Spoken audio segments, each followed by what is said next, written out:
Hi, Matreus KRSTN Alexandra Ibn Bray with the Ormus Temple with just a little bit of a follow-up over the commentary that I just shared from Osho's Book of Secrets on sex, meditation, postures, to posture or not.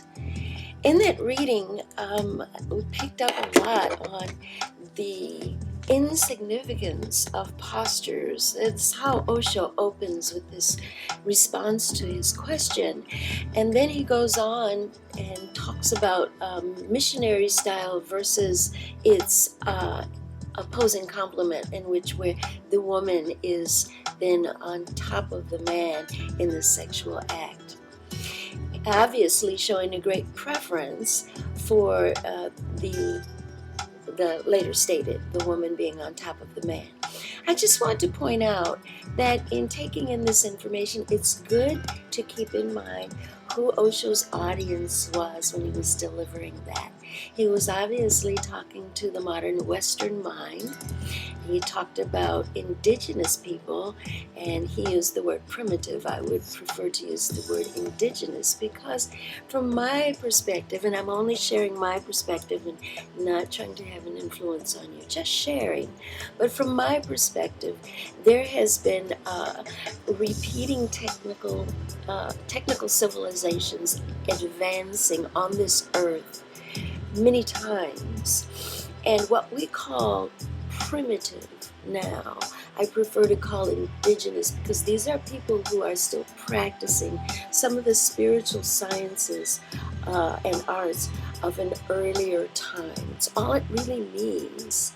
This is not the most advanced technical age that has ever struck the earth, I don't believe. And in some of the earlier ones, we find that there was a greater propensity towards balance. In our modern day, we're always eating from the fruits from the tree of the knowledge of good and evil, which means the fruits is what we decide to do with the knowing of a subjective kind of information, judging information as this is good and this is evil. When we look at things from that perspective, our natural propensity is to want to subdue what we perceive as evil in order to support what we see as being good. And we wind up destroying part of the total makeup that intertwines for creation and the sustaining of creation. Ergo, we were told in the book of Genesis, do not eat of the fruit from the tree of the knowledge of good and evil. The fruit being that propensity to destroy one to support the other, because in doing so we will surely die.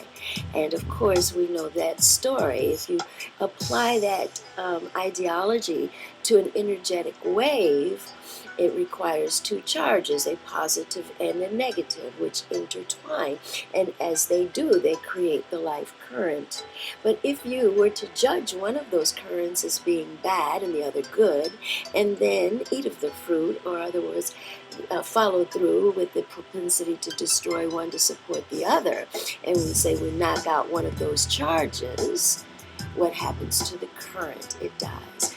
This is to say that all things in life serve a purpose in life, for life. So in the older technologies, this was understood, and what is sought is balance.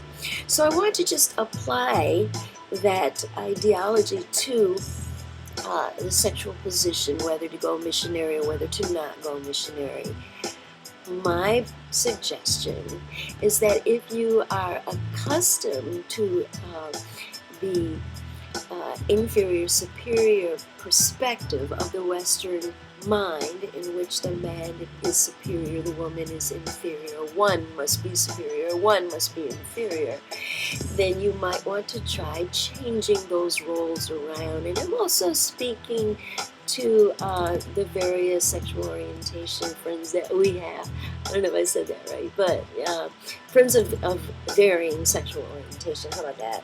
Because we may have two women or we may have two men, but in wherever that you have found superior and inferior, try changing those roles around, because in fact we are all comprised of both the masculine and the feminine divinity within.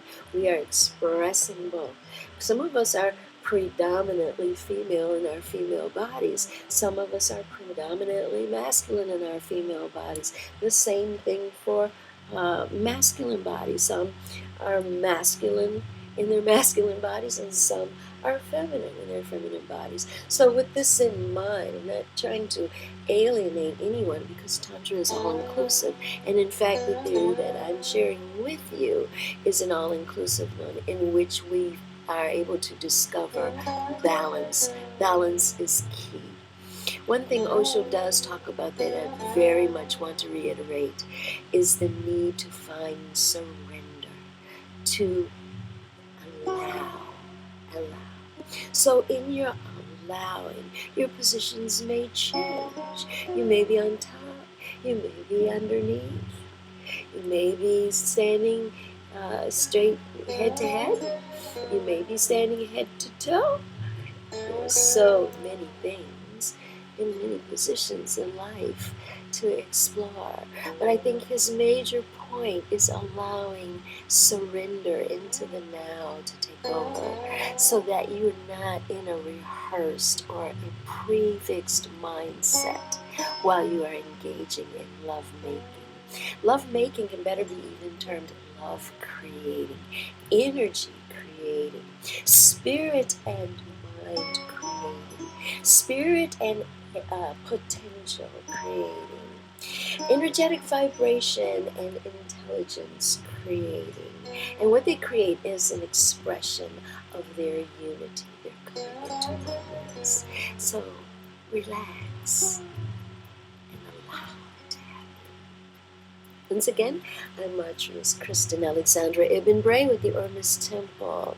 Sacred life, education, spiritual life sciences. So if you're out there and you're interested in learning more about Tantra or Samai I teach. If you are already involved, if you are on that path, you are on that journey, and you'd like to practice and you'd like to share, that is what the Ormus Temple is here for. So let me hear from you. And until we touch, be ever one.